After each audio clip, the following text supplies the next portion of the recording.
Hello, wrestling fans, and welcome back to 10 Count. I'm Steve Ball, but today I am honored and I am privileged to talk to Hernandez. How are you doing today? What's up, Steve? How you doing, brother? I am doing great. It is a wonderful day in the neighborhood when I get to sit down and talk to someone like you. How was your experience working for Lucha Underground? Because I know there was a controversy surrounding your contract, and I know this Oh happened to a lot of wrestlers where you were under contract that you couldn't go compete for other wrestling organizations that also had TV deals. And then what happened was when their seasons kind of stopped, you were still under contract, so you couldn't even work. What was that experience like, and how the hell did you even get out of it? well, let's go to the first part. Okay. The experience was awesome. You know, they fly you in, they pick you up. Hey, how many days you here for? Well, I'm here for 3 days. And all of a sudden, here's this lady giving you cash like $50 for every day you're gonna be there. So you're per diem. So, oh smack, I'm here for 4 days. And I got 200 bucks in my hand. Yeah. And I ain't do nothing yet. When you get to the building, they have craft, pre-catering, monsters, food, snacks, whatever. Then comes breakfast. Wow. Beef, chicken, or vegan every day. Then there's more snacks. Then there's lunch, and I mean like badass catering from the area. We're in LA, so of course it's awesome. All the good stuff.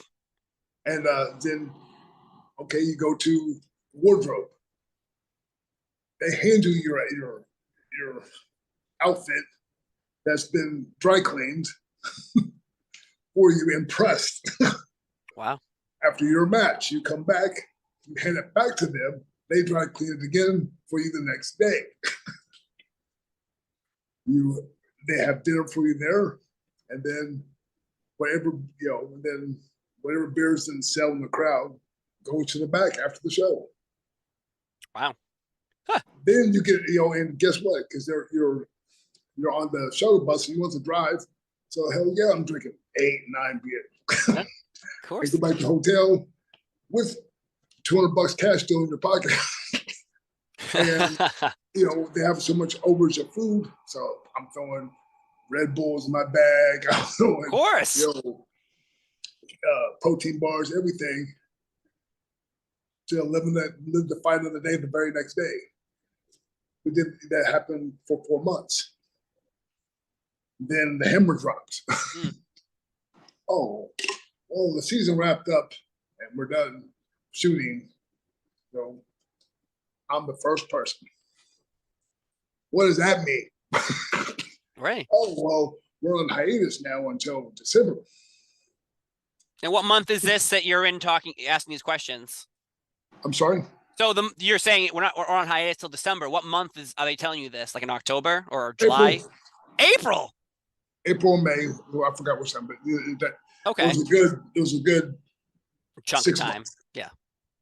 So I'm asking questions because you treat me like a king for 4 months, and no one told me that this how this is going down. Yeah. So everyone's probably living like a king and spending money like crazy, like they should not be spending because they think it's year round.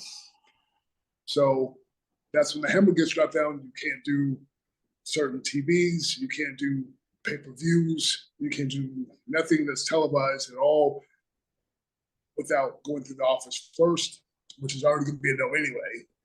So let me get this straight. You treat us like a king like this, and we're doing all this cool stuff. I mean, the matches were cool, and then all the vignettes were like a big action movie. It was beautiful. Yeah. And guess what? It was done in English and Spanish. So we were on the Televisa channel on Saturday mornings. We're living life grand. And then, okay, well, what do I do if I can't wrestle on TV nowhere else and you're on hiatus for 6 months? Oh, we'll just go back to what you were doing before. Oh, so you're expecting everyone to live like a rock star for 4 months and then go to the local VFW hall and beg for $300 at a local indie. Right. That makes a lot of sense. And I kept asking questions and asking questions. And some of this part of this interview, I'm not going to say because I'm not getting sued because you got the NDA crap. I was told something that was later not true. So I go to another company and they thought I was joking that I was going to go to this other company. And they thought that I was just clamoring for a raise. I showed up on that other company's program. I got sued. That company got sued. That network got sued. I had 10 days to figure it out. Wow. So I lost that contract. I lost the underground contract. And it cost me 17 G's just to get my release. Interesting, because I have heard stories about that with other people where they actually lost money in this deal because of being treated the way you're described as a king, and then 1 minute later, oh, by the way, now you're a peasant, and we will call you when we need you. Well, no, the main thing is what adds insult to injury is you want to sue me and sue this company and sue this program and sue their network. And then once me and said company are I get my release, I pay all this money away. You work at a talent exchange with them, the same people you try to sue. The same people. Now, I know the company you're talking about, but if I hope so.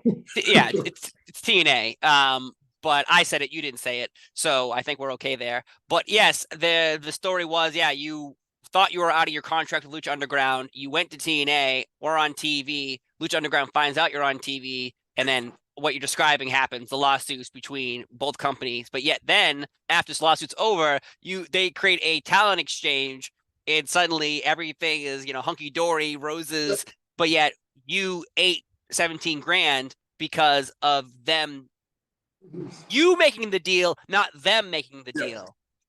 All I want to know was where's my booking fee for getting all these guys on the show? That's what I'm saying, because can I get some of that 17 G's back? I'm right.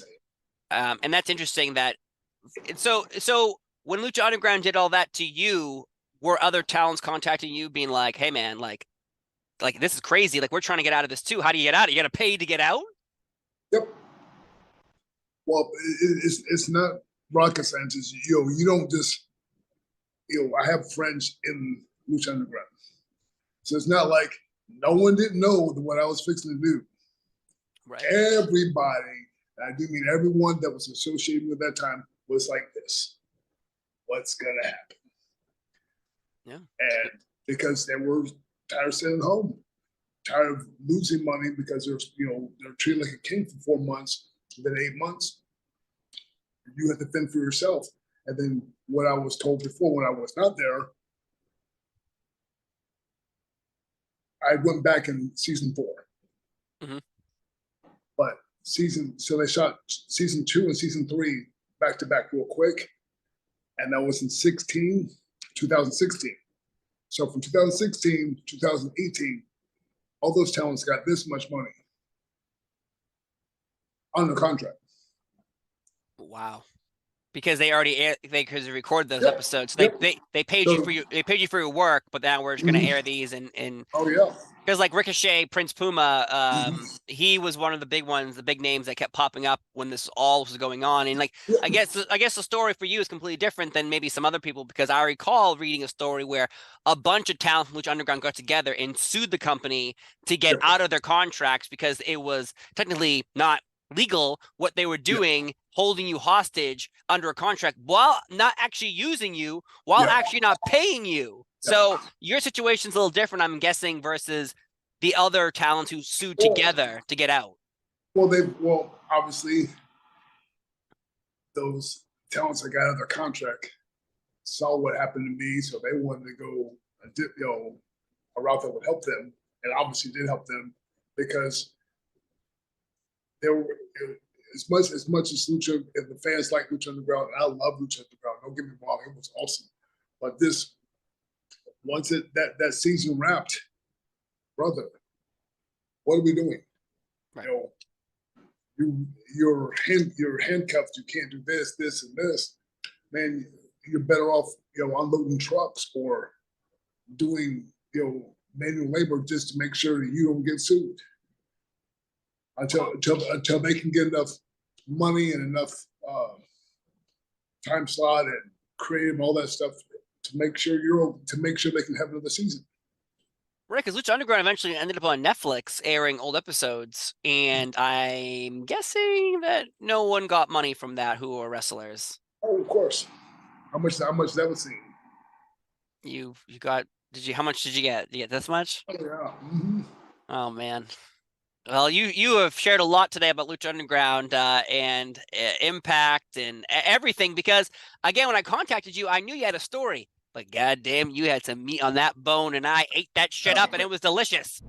But Hernandez, thank you so much for being here on 10 Count, sharing your story. I was so excited to listen to it. I told my wife 15 minutes. This will take 15 minutes. Here we are an hour in because you had so much story to tell, and I appreciate you sharing so much here on 10 Count. I've been Steve Fall. He's been Hernandez. Have a great day, and we'll see you next time. Bye-bye.